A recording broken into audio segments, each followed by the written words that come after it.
Hello, Bob and Mark. How are you? We are just fine as frogs here. How are you? I'm good. You did not stay in the studio waiting for my call. It must be cold. I did. I am here. Hitman is down in the motor. Listen, I guarantee you, Hitman is warmer than I am. They got that motorhome about 95 degrees. Oh, good. It's like a sauna. Hot coffee and donuts. That's right, absolutely. You want to leave a carbon footprint. Absolutely. So, Sarah, where are you this morning? We're just finishing up Idaho, and we're packing up now, getting ready to head up to Alaska because we have our book signings there on Sunday. Well, now I've got to, I'm watching you, and we're all watching you, and it is just amazing the crowds and the energy and the excitement. And I know that you told, and I have to ask you this. I know you told Oprah that 2012 wasn't on your radar, but with this huge wave, this crush of people and I know they're all telling you, Sarah, you got to run, you got to run, you got to run. Is it starting to creep into the back of your head that maybe that's something you would consider? Still, truly, 2010 is where my focus is, because we got to get this country back on safe track, and we've got to get people elected in this next cycle who will militarily build a stronger, more secure nation, and economically, we've got to start allowing jobs to be created in the private sector and get this economy roaring. And it's 2010 that we need to be focused on. It seems to me, and we've talked about it on this morning show, that our congressional delegation, our two senators and our congressmen, they need to get a sit-down with President Obama and say, this natural gas pipeline that we've been talking about, and Vince Beltrami, head of the AFL-CIO, they did a study. It would create over 100,000 jobs, jobs that are connected to the pipeline. I mean, to me, that's a no-brainer. With all this money going to stimulus packages, don't you think that President Obama should take a hard look at that natural gas pipeline?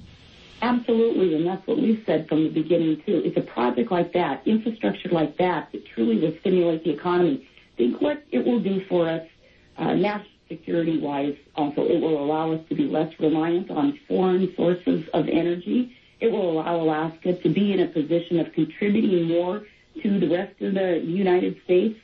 So many win-wins with that. And, I wish that Obama would start looking in that direction. And I think that we should call upon our good delegates there in Washington, D.C. to really ramp that up and be more aggressive about promoting that project. And Alaskans, especially elected officials, have got to put ourselves in a position of quit talking about it, but actually get behind this project, and the Aegea project is the right one. Get behind it wholeheartedly, push it through. Don't let politics creep in, especially election year politics that are going to rear its head here.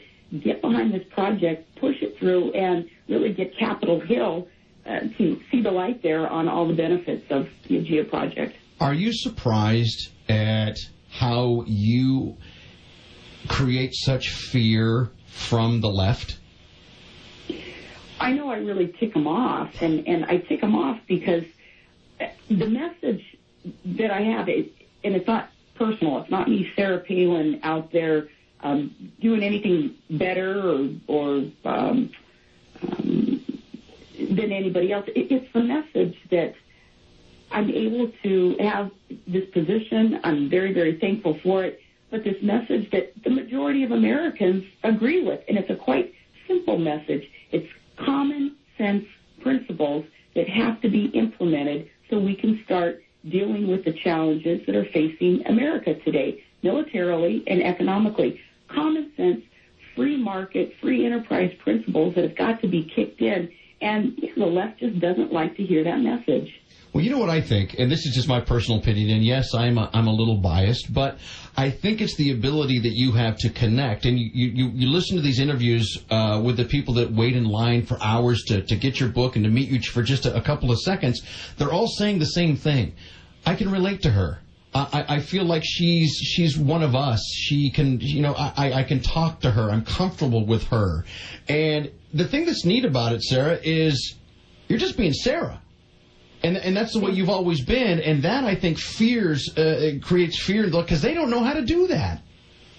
Well, I think many on the left, especially, the political, intellectual elitists, over on the East Coast who just do not like this message that, again, I believe the majority of Americans agree with.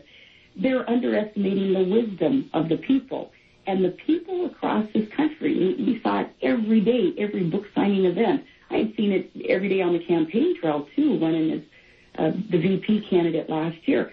People just want their government on their side. They're agreeing with the old Thomas Jefferson quote that the reading of history convinces us that the most bad government, it results from too much government. They want smaller, smarter government that's on our side. They want the private sector, our families, our businesses to be able to prosper and grow and thrive.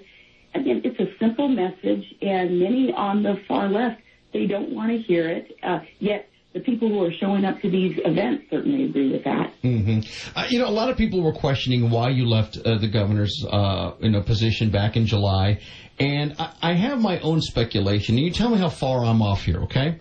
From what I know about you is you love life experiences to be able to share them with your kids. And, like when you ran with John McCain, your kids were there and they were part of the process. Something that, once-in-a-lifetime opportunities. How much did that play a part in your decision to leave the governor's? Because you knew these opportunities had to be out there, that you were going to be able to bring your kids along with you and show them the world and do things they'd never get to do again. How big of a part was that in your decision to leave the mansion in Juneau? That's a great question, and nobody has asked me that or connected those dots. But, yeah, family decision was extremely important. It was quite significant, the impact on family. But I also knew that those opportunities, I believed, would still be out there in the future at some point. More important to me was what was going on there with that paralysis in the administration that I was leading. It was not fair to the people of Alaska, the people I most dearly love. It was not fair to be there allowing those ethics charges and lawsuits to hamper the progress in the state. And, it was costing the state millions of dollars and thousands of hours to process all that, the frivolous, bogus charges against us. That wasn't the way to govern. Politically, what I could have done, some people say what I should have done, was just, hunker down, keep my head down, just collect that paycheck, keep living in the mansion, and live out that, heading into that lead session that last year in office, just worry about my next political step. But I'm not wired to do that. I love Alaska too much for that, and I knew that I could get out there and fight even harder for Alaska's issues and for issues that are right for America by allowing Sarh Palin to take over in that last year and progress the state. What could have been different that would have made you stay as governor? The lawmakers should have done their job and started looking at the legislation that allowed those frivolous lawsuits and ethics charges to be filed against me, my administration, my staff members, my family, one after another after another. It seemed like it was almost daily for a while there.